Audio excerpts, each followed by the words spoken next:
Hey, let's talk about how to deal with the haters. For those of us building something up, trying to make ourselves into a person that can positively contribute to the world, haters are a fact of life. I first learned this when I was in school. In high school and most of my school career, I was the kind of kid that didn't really stand out at all. And most people didn't have a problem with me, didn't bother them.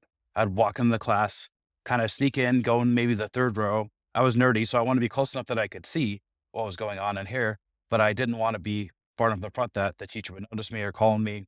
Even though I typically knew the answers to many of the questions, I would almost never answer them because I didn't want to stand out in the class. I'd been trained from a young age that standing out too much gets you ridiculed and gets you made fun of by the other kids.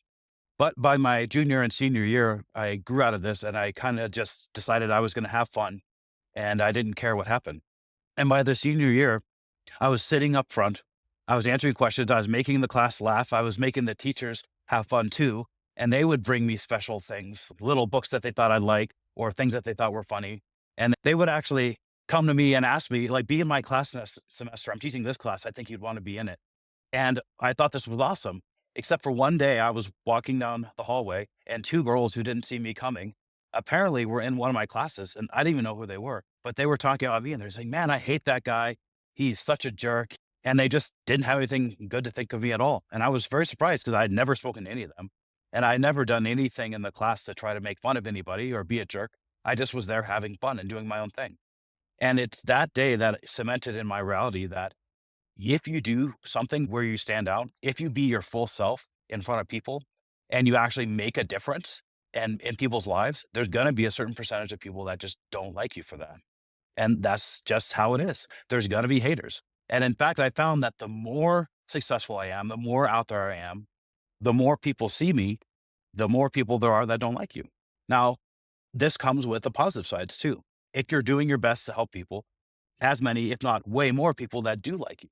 And so it's the polar opposites. I found that the only people that are completely liked, or at least people don't care about, are people that don't do anything, hide in their little box, and don't make any waves. If you try to present your skills and offer your skills out in the public, then you're going to get some haters. So how do we deal with that in a meditative way?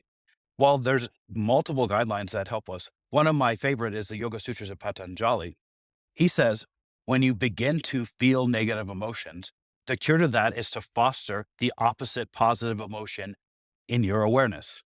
And let's be real, the haters don't really matter that much unless they get to us.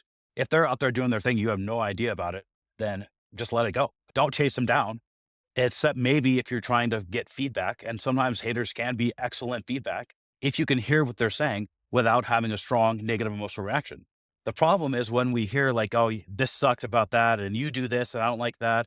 If we hear it as an attack, we immediately defend. We close ourselves off to improving in that way. And we start, in many cases, attacking them back. That doesn't help. But if we can be there, non-emotional, non-reactive, and be like, okay, well, that's just them. But this part is actually probably true, right? And it's something that somebody who likes me would never really say. Maybe they don't even see it. It's the people that don't like us that actually see us in many ways the clearest. And so we can use that as fodder to grow on, as good direction, invaluable feedback to improve the way that we operate. So when we do encounter negative emotions from these haters, which is going to happen, we need to foster the opposite emotion. And a lot of times that is going to be compassion for them, to realize that why they're saying this isn't because of necessarily what you're doing. It's because of their experience of it. They can't hear what you're saying.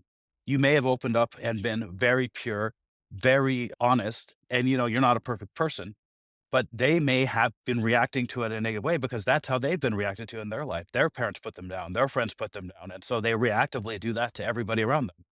And as you're coming out, there's a phenomenon sometimes called crabs in a bucket, where people that are in a similar situation as you and see you leaving it are trying to pull you back in. And it's not something they do consciously. It's just a preservation mechanism of the type of thoughts and the type of energy that keeps people in a lower state, keeps them closed off and not expressing their full ability and not gaining the reward from helping people, from actually getting your skills out there, building up your ability.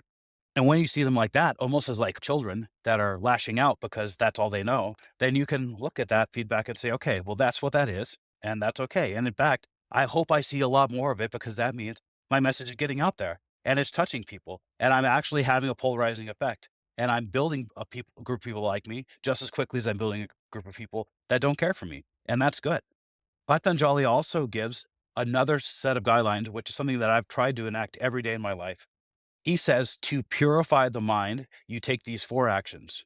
When you see happiness, you react with friendliness. When you see unhappiness, you react with compassion. When you see virtue, you react with gladness. And when you see vice, you react with indifference. So if you see somebody that has these negative tendencies and it's drawing them down, that's a vice.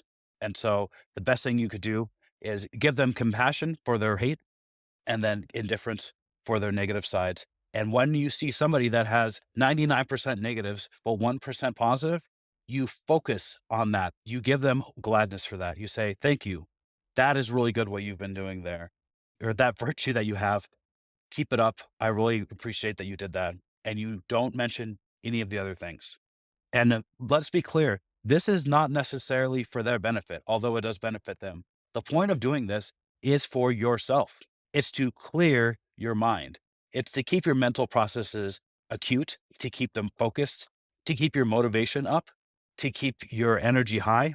We're doing this not because we've been told to, but because we know it's the antidote for the poison of hate, this drip inside of us that keeps us down. You'll notice that all the lowest level energies, you go to like an inner city or somewhere where it's very poor, they're constantly complaining.